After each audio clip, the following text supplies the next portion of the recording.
आयुर्वेद में प्रदूषण जन्य व्याधियों से बचने के लिए भी बहुत सारे औषधियों का, बहुत सारे दवाइयों का वर्णन है।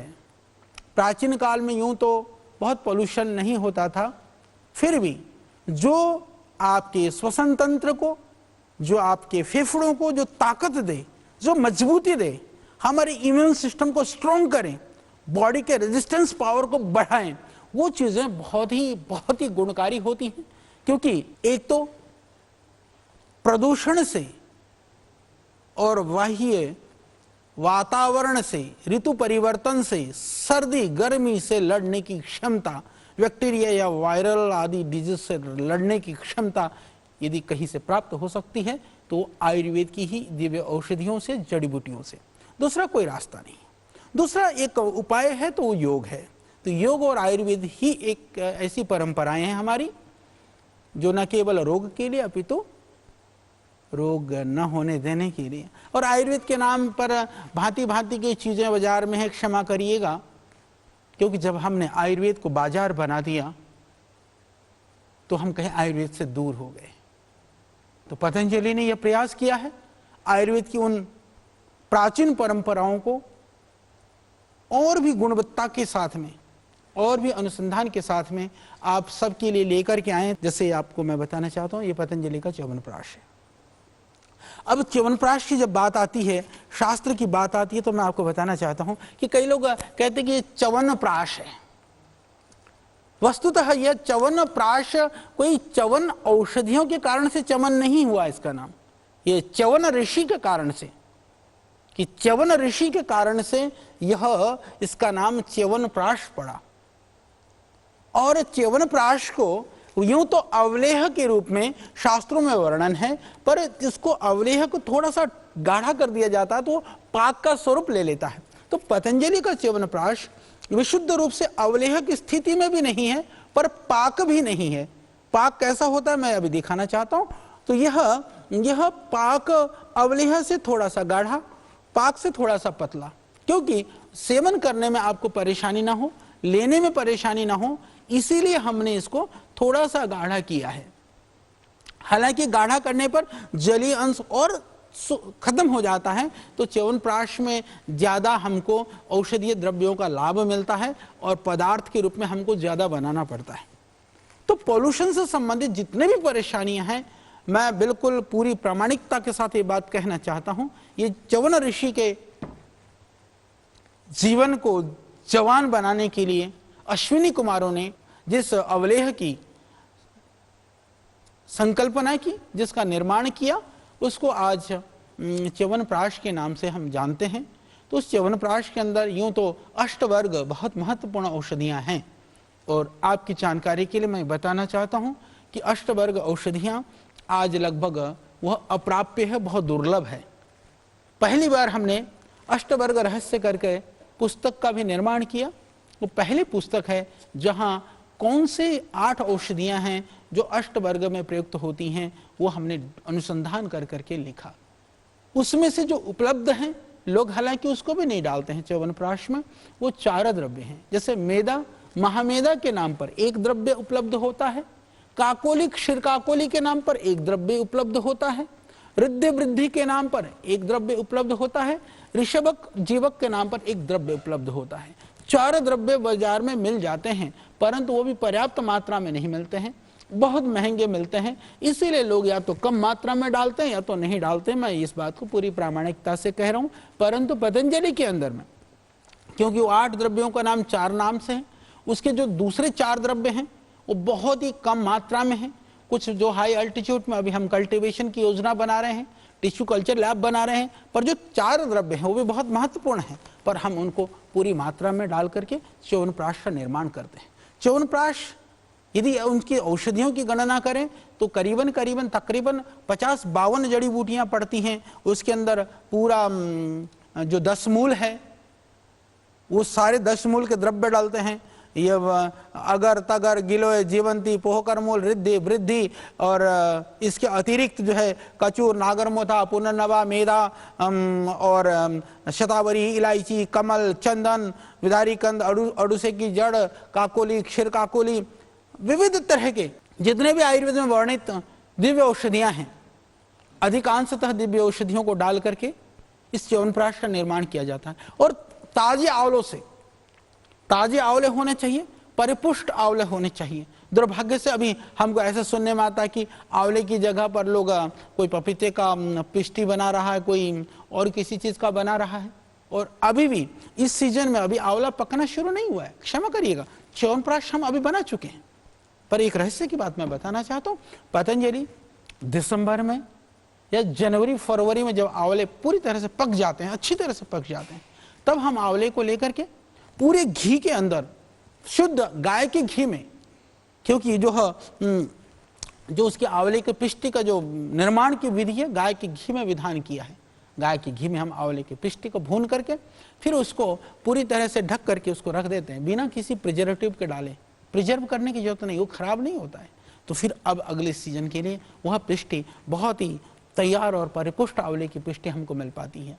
तो इस तरह से आपके स्वास्थ्य के लिए शास्त्रोक्त विधि से च्यवनप्राश बनाने का काम पतंजलि ने किया है। और पतंजलि, अभी मैं ये कहना चाहता हूँ कि यह इसीलिए कभी कभी खाने में लोग कहते हैं कि थोड़ा क्रिस्टलाइज चीनी, थोड़ा ऐसा टाइप महसूस होता है। वस्तुतः चीनी ज़्यादा नहीं है इसके अंदर, हमने इसको टाइट कर दिया है तो चीनी की प्रतीति होती है, उसमें जड़ी बूटियों के साथ में है, वो सिर्फ चीनी नहीं है। तो खाने में स्वादिष्ट लगे, बच्चों को भी अच्छा लगे और पूरा औषधीय गुणों से परिपूर्ण हो, उसके लिए हमने इस च्यवनप्राश का निर्माण आपके लिए किया है। सर्दी, जुकाम, कफ, खांसी, एलर्जी, जितना भी परेशानी है, आप निर्भय होकर के च्यवनप्राश आप सेवन करिए। पतंजलि का च्यवनप्राश, क्योंकि हमारे सुपरविजन में, रेख देख में सारी जड़ी बूटियों के साथ में बड़े मात्रा में और पूरी प्रामाणिकता के साथ में और बहुत हाइजीन लेवल पर, क्योंकि हमारे जो औषधि बनाते भी हैं तो बहुत ही सावधानी के साथ में और अद्भुत पूरी स्वच्छता के ध्यान रखते हुए हम लोग बनाते हैं। तो आप इसका सेवन कर सकते हैं। इसकी यदि गुणों की मैं बात करूं तो ये तो बहुत ही अद्भुत है, चाहे वह किसी भी तरह के शारीरिक क्षीणता हो, कमजोरी हो, वीकनेस हो, ये बच्चा भी खा सकता है, बुजुर्ग भी ले सकते हैं इसको। आपकी शुक्र क्षय हुआ हो, धातु की निर्बलता हो, दुर्बलता हो, शरीर में थकान हो, टुटन हो, कमजोरी महसूस करते हो, या आपकी दिमाग में, याददाश्त में आपको गड़बड़ लगता हो, कंसंट्रेशन की प्रॉब्लम हो, या आपको कहीं हाथ पैरों में दर्द महसूस होता हो, यानी कि विविध तरह से जो भी परेशानियां हैं, उन सब परेशानियों में सिर्फ, क्योंकि अभी हम शुगर फ्री च्यवनप्राश भी हम बना रहे हैं, तो शुगर वाला जो च्यवनप्राश है वह जो डायबिटीज़ के पेशेंट है वो कृपया सेवन ना करें। बाकी सभी लोग, आप चाहे किसी भी रोग से ग्रसित हैं, मधुमेह के रोगी को छोड़ करके बाकी सभी लोग च्यवनप्राश का सेवन कर सकते हैं। और जनरल टॉनिक के लिए मैं इतना कहना चाहता हूँ, इससे बेहतर कोई औषधि नहीं हो सकती है। और एक बार आप हमारे कहने से, बाद में आपकी मर्जी है, चाहे वो च्यवनप्राश का आधा किलो का पैकेट ही सही, एक बार आप अपने परिवार में जरूर ले आइए, जरूर ले आकर के उसका सेवन आप जरूर करिए, फिर आप उसका परिणाम स्वयं महसूस कर सकते हैं। ये क्योंकि कफ आदि की जो विकृतियां हैं उसमें भी ये बहुत ही लाभकारी है। तो ये जो अब हम लोगों ने जो पोल्यूशन किया या जो और दूसरों ने कर दिया, उस पोल्यूशन की वजह से जो हम परेशान हैं, क्योंकि जो भी लोग मुझसे मिल रहे हैं, काफ़ी लोगों ने कहा कि आचार्य जी आपको इस विषय में कुछ ज़रूर बताना चाहिए, तो इसीलिए मैंने आपको च्यवनप्राश का सेवन के लिए निर्देशित किया। एक औषधि आपके सैकड़ों बीमारियों में और अनेक परेशानियों के लिए बहुत ही ये लाभकारी है और ये बहुत ही प्रभावशाली और शास्त्रोक्त प्रामाणिक है, इसमें कुछ ऐसी वो नहीं है। और पतंजलि का च्यवनप्राश यूँ भी आप देखेंगे बहुत सस्ता भी है। हम लोगों ने भरसक प्रयास किया है कि इसका मूल्य न्यूनतम रखा जाए। औषधीय गुणों के रूप में मैं एक पूरी प्रामाणिकता के साथ ये बात कहना चाहता हूँ कि च्यवनप्राश में जितनी जड़ी बूटियाँ पड़ती हैं, उन जड़ी बूटियों को बहुत थोड़े लोग हैं जो सारी जड़ी बूटियाँ डालते हैं, क्योंकि वो सारी जड़ी बूटियाँ मिलती भी नहीं हैं, मिल भी जाए तो पहचान करने वाले लोग बहुत कम हैं। तो उसके लिए हमको बहुत ही परिश्रम करना पड़ता है। हम नेपाल से लेकर के, और हालांकि हम चाइना की चीज़ों को, वस्तुओं को बहुत वो नहीं करते हैं, प्रयोग करने के लिए हम कभी प्रोत्साहित नहीं करते, हम हतोत्साहित करते हैं। कुछ जड़ी बूटियाँ कहीं ना कहीं तिब्बत आदि से भी आती हैं, क्योंकि वो हमारे लिए मजबूरी है। यदि देश में मिलना शुरू हो जाए तो हम क्यों मंगाते। तो हम कहीं से भी जो जड़ी बूटियाँ, चाहे हिमालय से मिल रही हों, चाहे वो अन्यत्र कहीं से भी मिलती हों, उन जड़ी बूटियों को हम खोज करके उसको विधि विधान से इस च्यवनप्राश को बना करके और ये हम आप लोगों तक पहुंचाते हैं। तो इसलिए ये निरापद है, पूरी निर्भयता के साथ आप इसका सेवन कर सकते हैं। दूसरा, पोल्यूशन के लिए आप प्रतिदिन आजकल हमारे यहाँ फैशन भी हो गया है, हर रोज़ सुबह उठ करके आप चाय पीते हैं। हालांकि चाय पीने की परंपरा ये कोई बहुत पुरानी परंपरा नहीं है। हम लोग प्रातः उठ करके उषा पान की हम बात करते हैं, ऋतु के अनुसार जल का हम सेवन करते रहे हैं, रोगों के अनुसार हम विविध तरह के कषायों का सेवन करते रहे हैं और रोगों के अनुसार हम विविध तरह के औषधीय जड़ी बूटों से युक्त हम जूस आदि का, जो रस आदि का सेवन करते रहे हैं। या तो हमने रसों का सेवन किया या कषाय का सेवन किया, या हमने जल ऋतु के अनुसार जल को शीत उष्ण जो भी ऋतु के अनुसार जल का सेवन किया। पर चाय पीने की आदत ऐसी लग गई है कि हम सुबह उठ करके चाय पीते हैं। मैं निवेदन कर देना चाहता हूँ, चाय वैसे बहुत हानिकारक है, पीना भी हो। हालांकि आजकल ग्रीन टी और थोड़ा सा इंग्लिश स्टाइल में टी पीने की थोड़ी सी प्रवृत्ति हमारे प्रचलन में आई है, वो उतनी हानिकारक नहीं है। परंतु जो चाय पत्ती को, ढेर सारी चाय पत्ती, फिर उसमें अदरक, लौंग, इलायची जो भी मिलता है पूरा मसाला डाल करके खदका करके और भयानक रूप से जो हम पीते हैं वो बहुत ही खतरनाक है। उसको उबाल करके और अलग से आप उसको कुछ दूध और मीठा थोड़ा डाल के पी लें तो उतनी हानिकारक नहीं है। पर उस चाय को भी खाली पेट तो कतई नहीं पीनी चाहिए। तो मैं इसलिए इस बात को कह रहा हूँ क्योंकि अभी सर्दी और जुकाम, कफ और यदि आपके पूरे फेफड़ों के शोधन करना हो तो ये आयुर्वेद की चाय हमारी, जैसे आप जैसे डिप करने वाले जो स्ट्रिप इसके अंदर होती है पाउच के अंदर, तो वो हमने बना दिया। कई लोग कहते थे कि नहीं हमको इजी हो ऑफिस में, घर में पीने के लिए गर्म पानी करें और गर्म पानी में हम मिला करके इसको पी सकें, तो ये हमने बनाई है। ये बहुत अच्छी चाय है। इसको आप कुछ नहीं, इसको लीजिए और पानी में, गर्म पानी में डिप कर करके लीजिए। ये हर्बल पेय के नाम से, दिव्य हर्बल पेय के नाम से हम बनाते हैं। ये अद्भुत है। इससे आपकी सर्दी, जुकाम, कफ, गला खराब होना, इतना ही नहीं, ये आपके दिमाग के लिए भी अच्छा है, पेट के लिए भी अच्छा है, हृदय रोगों के लिए भी अच्छा है। दूसरा, जैसे जिनको खदका करके पीने की आदत है उनकी दृष्टि से देखें तो ये दिव्य पेय करके, एक तो ये हर्बल पेय के नाम से दिव्य हर्बल पेय, एक ये दिव्य पेय के नाम से पैकेट में मिलता है।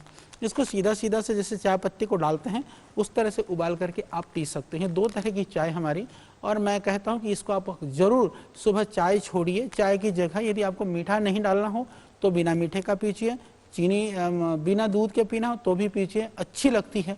और यदि आप दूध और मीठा मिलाना चाहें तो भी इसकी आदत डालिए। चाय के नाम पर बीमारी नहीं, चाय के नाम पर हम आपके लिए स्वास्थ्य लेकर के आए हैं।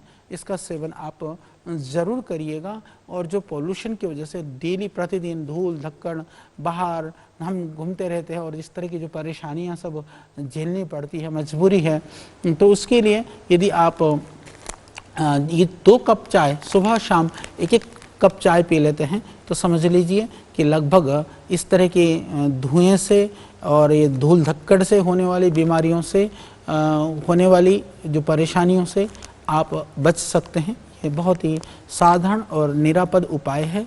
तो आपकी चाय की भी छुट्टी, अतिरिक्त खर्च भी नहीं करना पड़ेगा, अलग अलग तरह के बहुत सारे टॉनिक्स भी नहीं पीने पड़ेंगे। तो दिव्य पेय पीजिए, दिव्य हर्बल पेय पीजिए और च्यवनप्राश, पतंजलि का च्यवनप्राश खाइए। 2 चीज़ आप करके देखिए। हालांकि आप विविध तरह के बाकी पाक अवलेह या अलग तरह के बाकी चाय भी आप पीते होंगे, पर आप इस पतंजलि के ये 2 उत्पाद को पूरे अपने घर में लाइए।